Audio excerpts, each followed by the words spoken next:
Voices of concern over the looming end to America's global financial dominance are growing louder in the U.S., with news channels, usually polar end of the political divide, in a rare show of unity in their anxiety about a reckoning like never before. The Fed has solved a series of financial crises by massively expanding its balance sheet, almost 12-fold. This only works because of the dollar's unique status. If that were to wane, America will face a reckoning like none before. Also, it's been backed up by the strength and economic power of the United States and the fact that oil has always been traded in dollars. If that were to end, that would mean the end of the U.S. dollar. The wave of panic is beginning to grip politicians, too. U.S. Republican Congresswoman Marjorie Taylor Greene warned that if the dollar falls, Americans will face economic problems never before seen in their history. I warned the dollar would be replaced with yuan a year ago when Washington decided to wage a proxy war with Russia in Ukraine, and now it's happening. The war against Ukraine war is going to plunge Americans into economic woes never seen before in our entire history if the dollar falls. They will be to blame and America will never recover.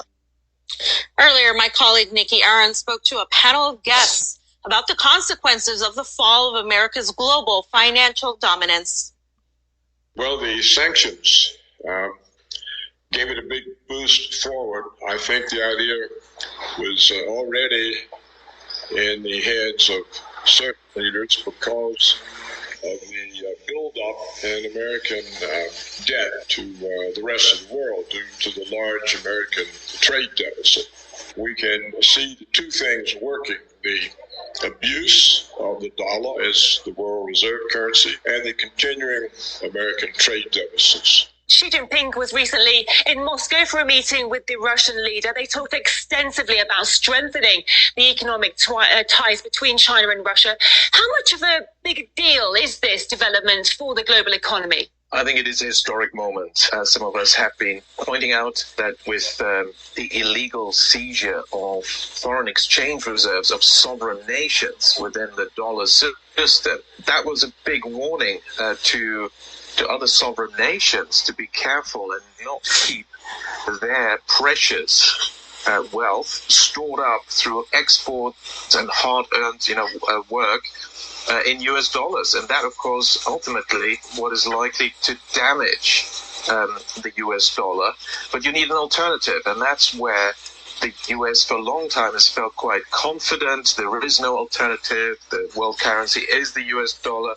Well, you can create alternatives. And of course, that's what a lot of countries have done, initially starting with a core group of countries. And you mentioned Russia, China. Of course, that cooperation is crucial.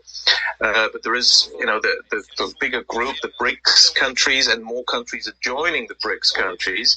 The alternatives are now becoming very concrete and pragmatic. To what extent do you think the actions of the US and some of its allies, like sanctions, for example, have actually contributed to this global de-dollarization? We have to be very clear that the US has shot itself in the foot. It has created a situation where countries are in revulsion to American foreign policy and want to get as far away as possible from the US. Strictly from a business point of view, why would you want to invest in the US? And when I say invest, I mean work with the American currency or buy American treasuries. Why? Because that is an investment in the U.S. economy. Why would you want to do it? It's a bad investment.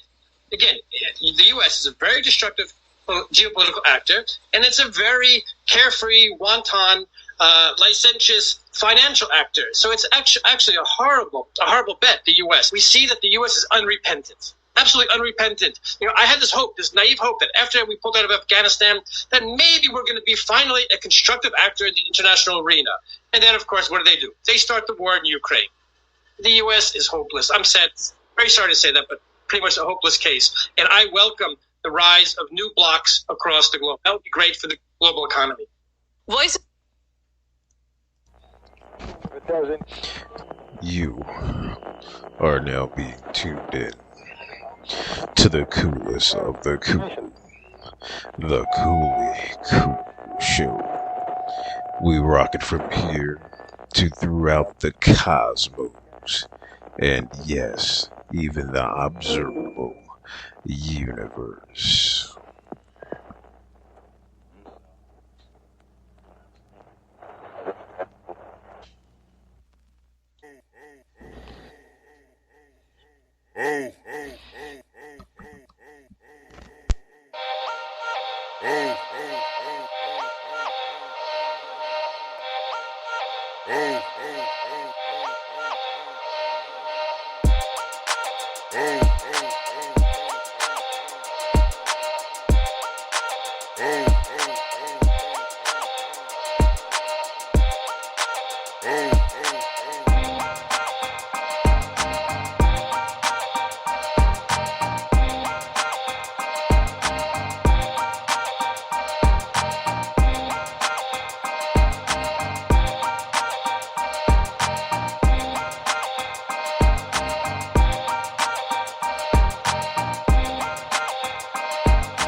Yes, you are listening here live on the coolest of the cool, the Coolly Cool Show.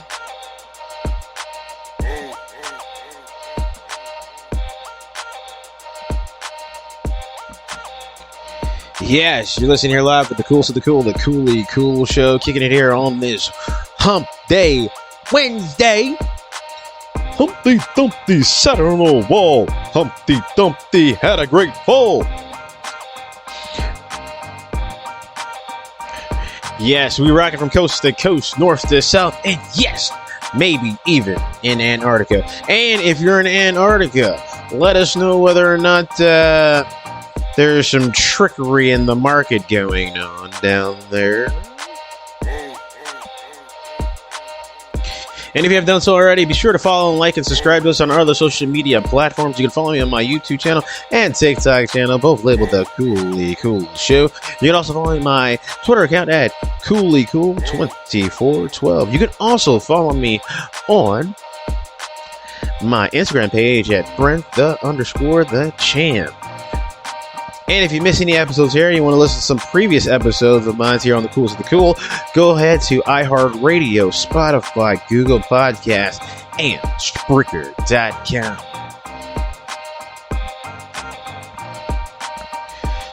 Yep. We're going to be getting started in just a couple of moments, getting things set up here.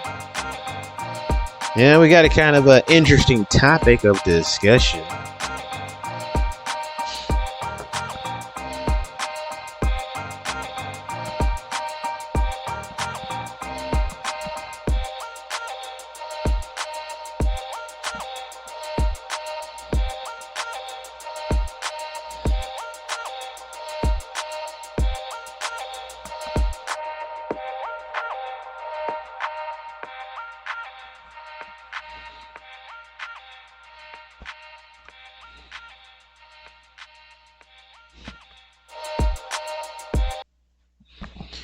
You are now tuned in to the coolest talk radio podcast around. We rock it from here through the cosmos, and yes, even all the way out to the observable universe. Yes, now, without further ado, the man that exhilarates nothing but absolute coolness, your host, Brent.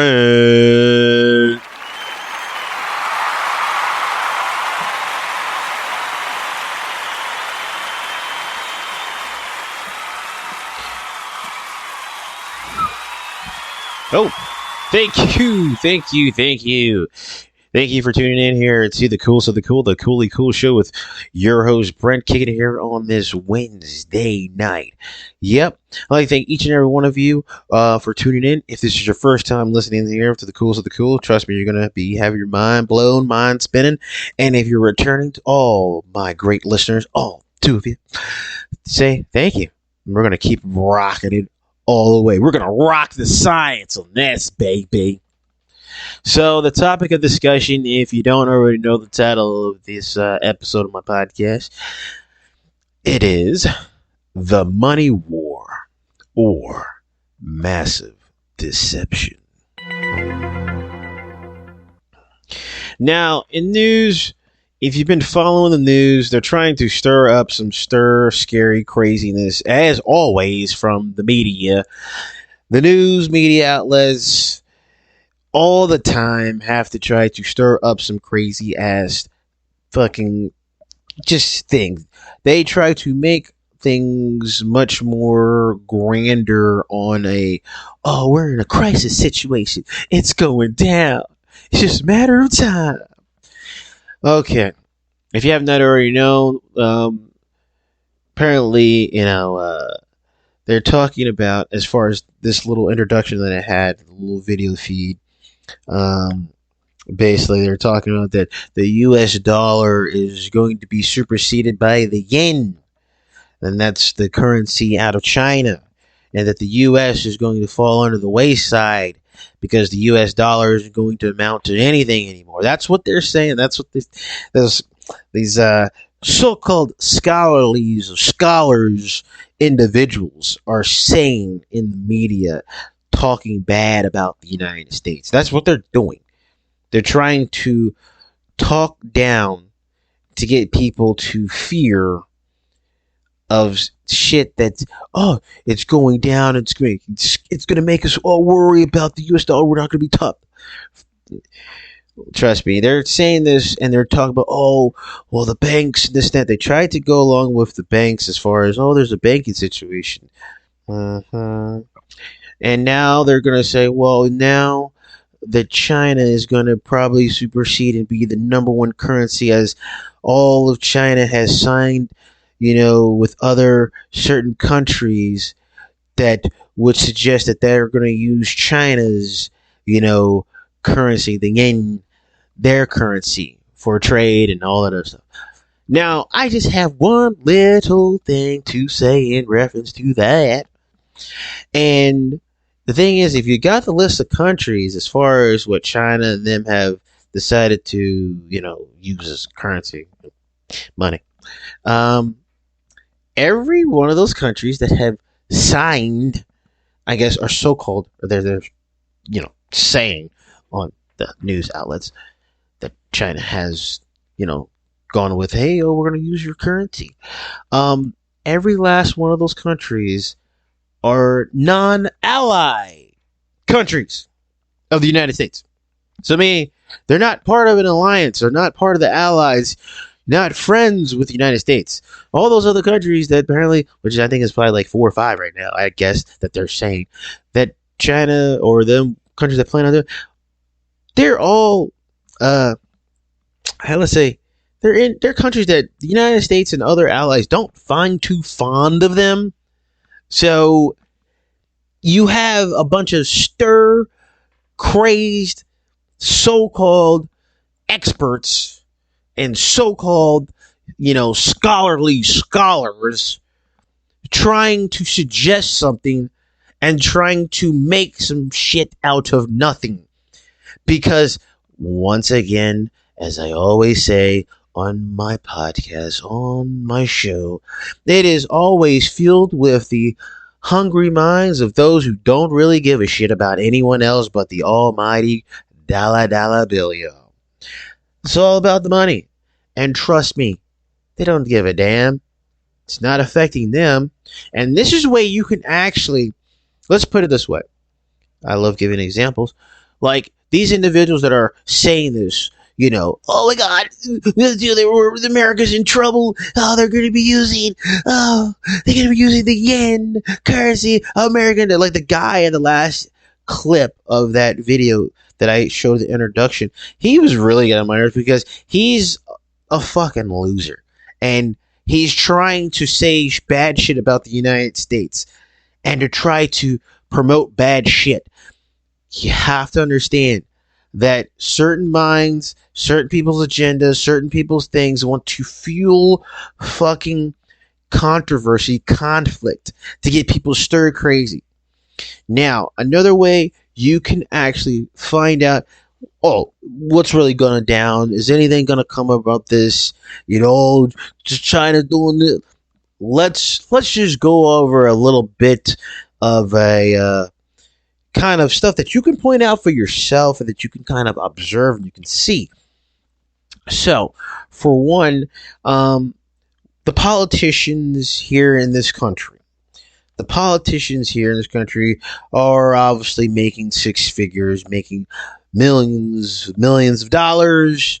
And I mean, we just had a week ago where the CEO of TikTok, Tickety Tack, went up to Capitol Hill to have a conference with the U.S. representatives in relations to, they're promoting good content and all of that good stuff and saying that TikTok, you need to put some rules and regulations, but it all boils down to the money that you're supposed to cut us a bigger check because we have the most users out of the entire world on your social media app. So that fucking check better have a couple extra zeros and we better be front runners than fucking China. Do you understand? Extra zeros on that goddamn check. See, okay? So they had that big old thing, and while this is in the wild was going on, people would say, well, they were turning our heads here because they didn't want us to see what's going on over there as far as China and several other countries that the United States is not allies with, not friends with, or talking about maybe utilizing the yen as a form of currency, meaning being recognized. So, but as I said before, these politicians, these rich people, highly tons of money, millions of dollars. Here's one way you can definitely see what's going on. Are they panicking? Don't think so. Do you think that, let's say, Nancy Pelosi, am I saying it right? I'm probably being an ass by saying it wrong. But do you think she's up in arms, up in the air with the way of what's going on? No. Do you think the billionaire owner of Amazon is up in arms with any of this? Nope. Do you think Elon Musk is up in arms about this situation? They're still trying to plan a mission to Mars. Do you really think that any of these rich billionaires, top huge investors here in America, are really getting frightened or scared of what is happening? No, they're not. Now, I would say, for one, if these billionaires, the elites of the elites, these people start going, oh my God, money, and they start flipping all the heads, then some shit's really about to go down. That's probably not another country. It's probably the end of the world probably happened. And they'd probably say, I was rich, damn it. But no, I'm not anymore. Oh, that's the shit you probably have to worry about. With this whole situation, look as far as the elites of the elites, the status quo people, sort of, not the scholars of scholars, but the elites of the elites, the ones that have tons of money. What do you think how they're doing? They're certainly not talking about this along the social media or the news outlets. So to suggest for individuals who want to stir the pot just to get a few ratings and just for themselves to be put on a platform so that way they themselves can look good and stir up some controversy, you have to ask, whose hand are they in? Where's their pockets being filled? Like, I'll put it this way, and I'll tell you, and I'll say it again. I'm 100% pro-goddamn American, all right? You can take it for what it is. I don't care. I'm 100% pro goddamn American. All right? Like, it boggles the mind of me to listen to some of this fucking idiotic fucking talk. If you follow my podcast for quite some time, I will tell you. I said, the United States, we have our issues. We do have our issues. But the United States has tons of money, even though many people believe that the United States is broke, constantly in debt. No, we're not. The thing is, the United States is a fucking business. It is a business. The best business to do business with. The United States holds all the cards. They're like the guy you play in chess with that is so good that every time you attempt to think that you got one up on them, they have a hidden fucking move that defies the laws, I'm going to say, of physics. That they instantly are always going to come out over top no matter what. The United States has been able to do this for quite some time, and we've kind of been dealing to perfect this. So when individuals talk about, oh, the United States is money issues, I tell you time and again, I say we do business with these other countries, we do business with China, we do business with all these other countries that we're not friends with. Everybody works together. To say that we don't work with it, that's a bunch of horse shit. Everything is fueled on the objectives of few who want to stir the pot in certain shit or want to get paid. I explained this extensively as far as the whole TikTok situation. The United States wants a bigger slice of that pie. We feel as though, since we have the amount of users, which apparently is 160 million users on TikTok, and we're only getting paid a small little portion, which is less than that what China is getting. Because all the main proceeds and all that stuff is going to China. That's the whole thing about it. It's not rocket science. It's not anything to figure out. It's just what it is. The company is based in Beijing, China. Not the actual TikTok, but the actual company that owns TikTok is based in Beijing, China. So the United States is not going to allow somebody making more money than they are, considering the fact that, hey, we are the front runners. We are getting the main revenue source to you. Well, you're getting the main revenue source to you, but our check needs to be a little bit bigger than those that are not bigger than ours. So, in the past couple months, in the past month, it's been talks about a lot of money issues. We talked about as far as the banks apparently in a panic because, money's going up. I explained extensively. I said, you know what? The thing is, you and I, those who are listening, you and I are not worried about running to the banks, taking our money out, putting it on our mattress, putting it in the safe, putting it in a coffee can, burying it out back in our backyard. You and I are not worried about that. It's not affecting us. That's not happening to us. What it is major investors, those investing in monies who have multiple bank accounts spread over through different types and different variations of banks, are moving their money because of certain things that are going on.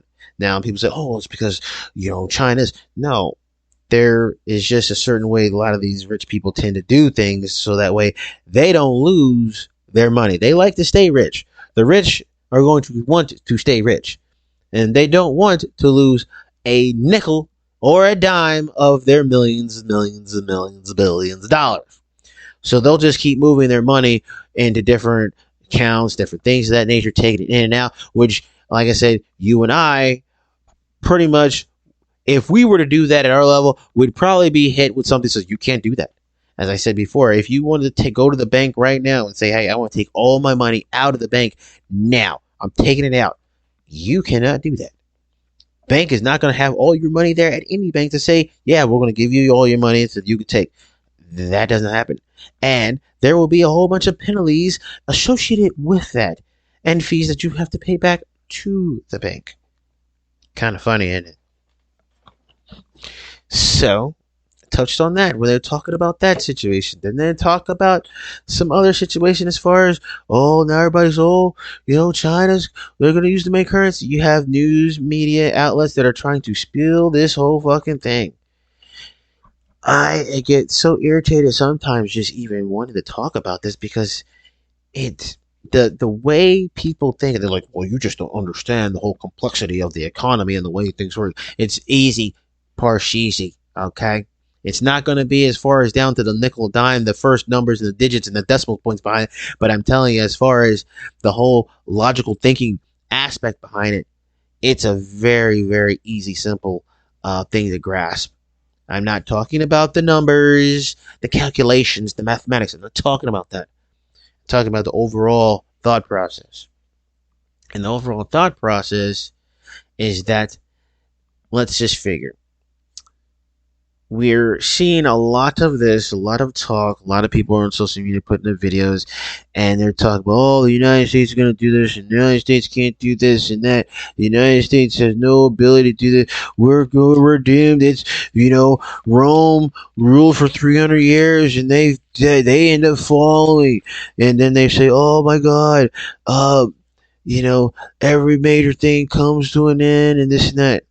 Well, I want to just kind of go over with you, my great listeners out there, just in case you're listening to any craziness from other people that are trying to say, oh, it's going down, U.S. is doomed, the dollar ain't gonna mean shit, and this and that. Well, let's just go based on how things are perceived at this point in time.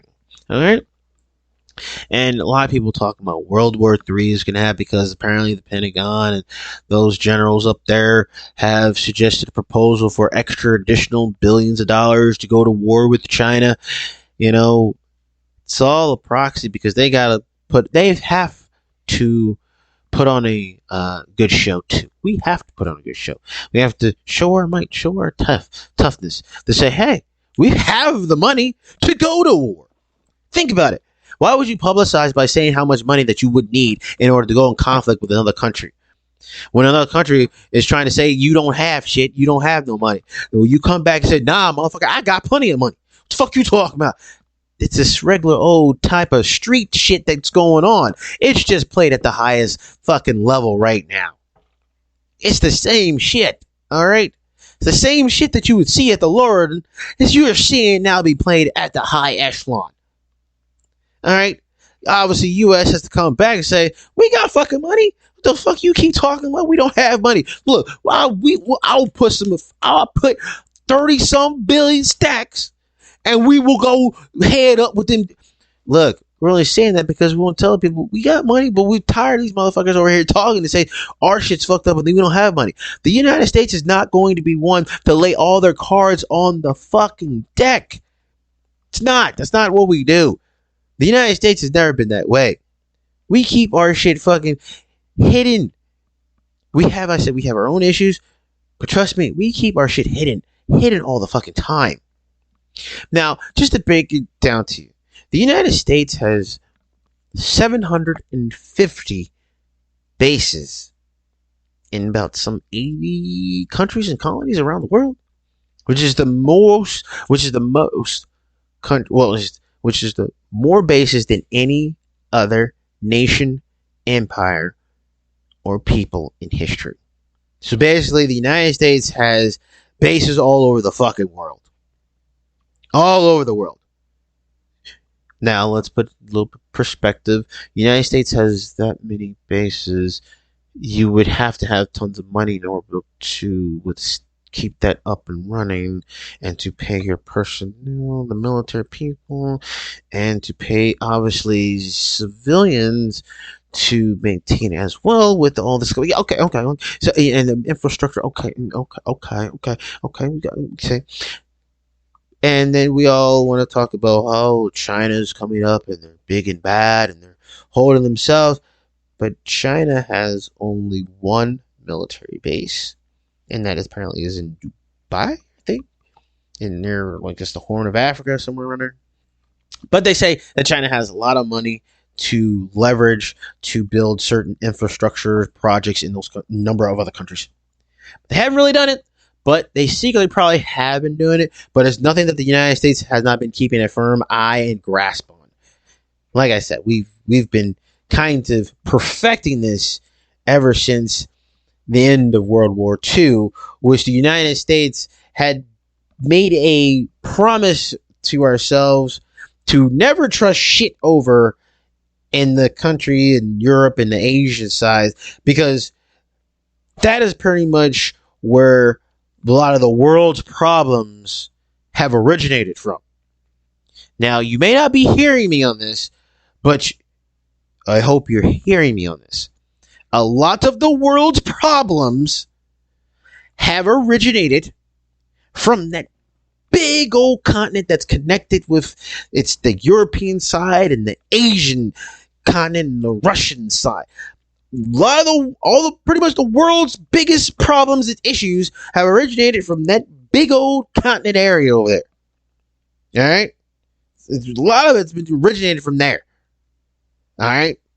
So if you think about that, there has to be maybe some type of, since y'all really can't keep y'all shit in check, there has to be somebody that might need to be able to monitor y'all motherfuckers, because you're acting out every fucking time that you think you got a grasp on some shit, but then y'all all live too close in proximity to each other. Y'all just saying, get up off me, and y'all just start fighting over shit. You did it previously before, you done it in the past, you constantly keep doing the same shit.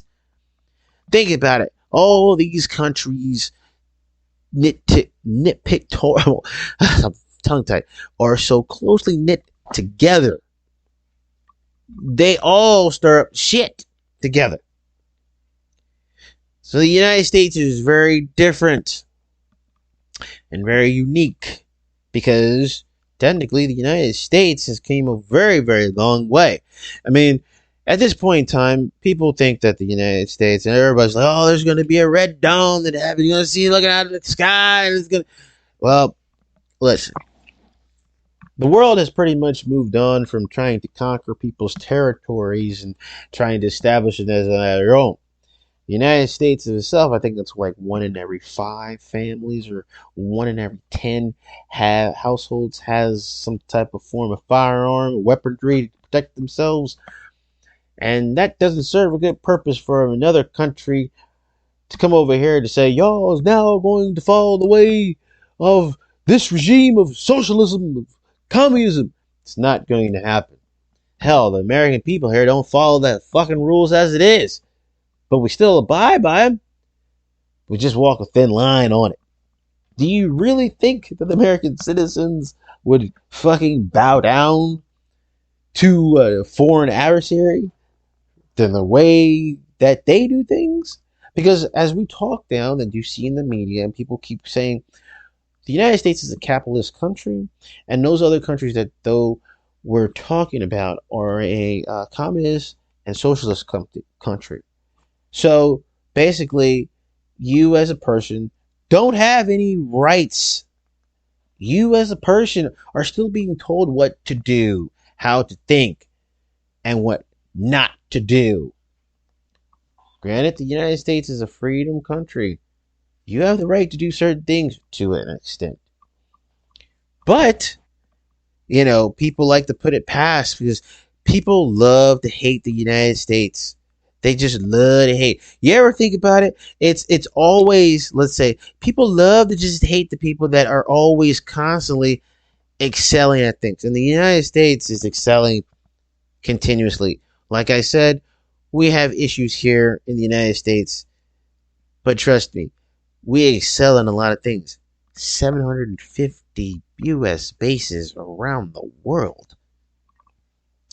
Now, I want to kind of paint a picture to illustrate exactly what I'm talking about as far as like territorial and how the shift of taking lands have diminished and been transitioned into now it is a psychological warfare, where now the warfare, the conflicts that have happened are now fueled at trying to change, get certain people out of the fucking their government to change over to a new formatted type of government.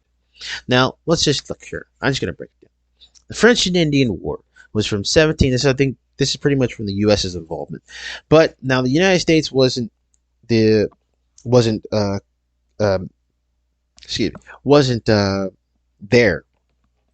French and Indian War pretty much was from 1754 through 1763. Obviously, British was here and fighting with the indigenous population, the Native Americans. So basically, they were trying to take over territory to be able to have here. Then came the American Revolution, which we were dealing with the British. England! So that was from 1775 to 1783. Then you have the War of 1812, from 1812 to 1815. Dealing with a lot of just complete nonsense. But anyway, it was actually a territory. The Indian Wars apparently lasted quite some time, which dealt with the indigenous population, the Native Americans, trying to rid the individuals here, I'm not going to say colonists anymore because we're in the 1800s, of getting their territory back and not being pushed away as they were being pushed further out west. That was from 1870 to 1898. That's what they say. The Mexican War dealt with as far as the Mexican army, who still were trying to keep a lot of the Midwest and the West Coast as theirs, though the United States wanted all that damn territory. And that was primarily from 1846 to 1848. Then here comes along the Civil War, where the United States was internally having internal turmoil, which everybody should automatically know. That is dealing with slavery. That was from 1861 to 1865. Then there was the Spanish-American War, which, once again, we're dealing with the, as far as territory, from 1898 to 1902. And then here we come with the First World War, with America, as they claim, this says we came in at this point in time. This is with the year of 1917 to 1918. I want to say we were there probably a little bit longer, maybe another year. Then here comes when World War II. World War II starts 1941 to 1945. That's when the U.S. entered in 1941, and the war ended in 1945. Then we have the Korean War. Now, this is where a lot of things are going to shift, okay? Things at the end of World War II shifted. Obviously, Japan was pretty much, parts of it was left in ruin, as from the 2 atomic bombs that were dropped. So, once the treaty was signed, Japan was up in the air for any territory was still being taken, but at this time, the United States didn't really want to take the territory from Japan, but wanted to give it back. Now, here's where there's a shift as far as territory, and then turning to the mindset of trying to now influence and change out certain personnel. You have the Korean War, 1950 to 1953, a very bloody battle, a very bloody war. The United States was actually pushed to the brinks, back to the edges, but then were able to fight back and to get to where they're at now, where there's a line at the 30th, I think it's the 30th parallel. And I'm just saying it right, I think it's something. Where it's divided, Korea was divided up between North Korea and South Korea. Now, here comes another shift.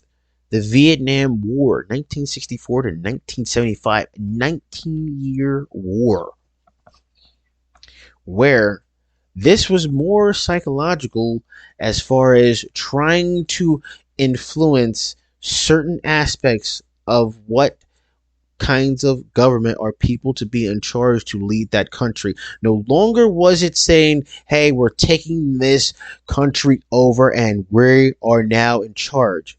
No longer was that formidable.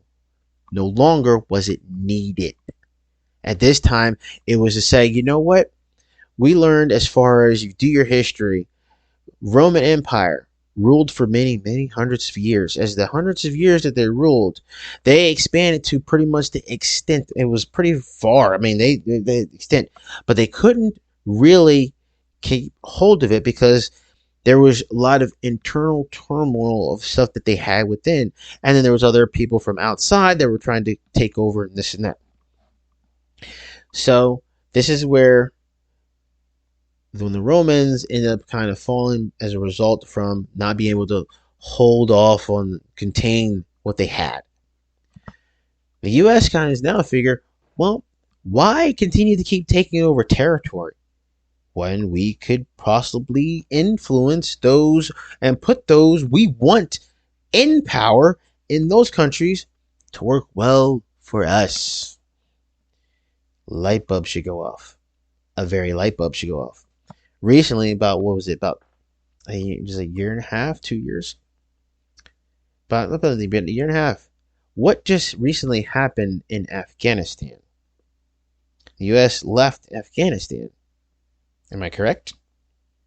And we left, leaving tons of weapons, tons of equipment, tons of aircrafts, tons of things of that nature, and just boggled out. The Taliban ended up taking over. Taliban set their own regime. The Taliban apparently working a 9-to-5 gig, don't like it.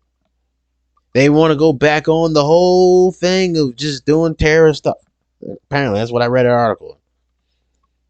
Now, I'm telling you, you think that, for one, that maybe the United States didn't have an alternative motive, knowing that how the country of Afghanistan was fighting with the Taliban, their own countrymen fighting the Taliban.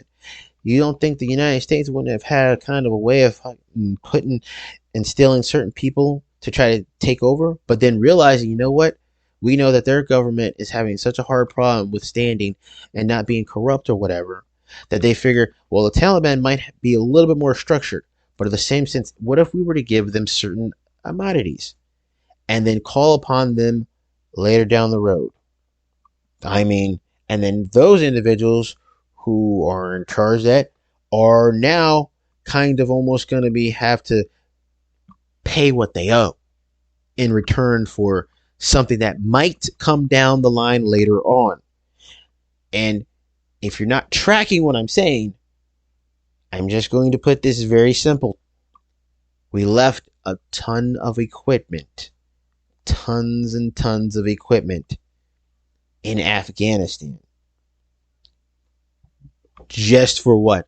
Oh, it's time to get the hell out of Dodge. We can't take it anyway. Don't know. Sounds kind of fishy to me. But that's for another topic of discussion to talk about at another time. So I'm just saying, ladies and gentlemen, it gets really interesting, doesn't it? It gets really interesting when you start to follow the breadcrumbs and the trail. Telling you. So, but, nope. Yeah. That means we come to another end of amazing episode here on the Coolest of the Cool, the Coolly Cool Show. But what I want to get you guys to know, don't always believe everything that you hear and see off these news outlets. They have their own hidden agendas. One, this country, we have our own issues, we have our own problems. Trust and believe we are on the path to try to fix our own stuff. But at the same time, don't let individuals downgrade and talk bad about our own country. You can be whatever you want to be in this country. Guaranteed. As far as other countries, you are restricted. Just put it simple to you. So if you haven't done so already, be sure to like and follow me on my other social media platforms. You can follow me on my YouTube channel and TikTok channel, both labeled the Coolly Cool Show. You can also follow my Twitter account at CoollyCool2412. You can also follow me on my Instagram page, Brent_the_champ. You can also, if you miss any episodes here, be sure to follow us on iHeartRadio, Spotify, Google Podcasts, and Spreaker.com. We rock it from coast to coast, north to south, and yes, maybe even in Antarctica. And if you're in Antarctica, fucking pay me! So, other than that, you're already here, live on the Coolest of the Cool, the Coolly Cool Show, with your host, Brent. Take care. and bye.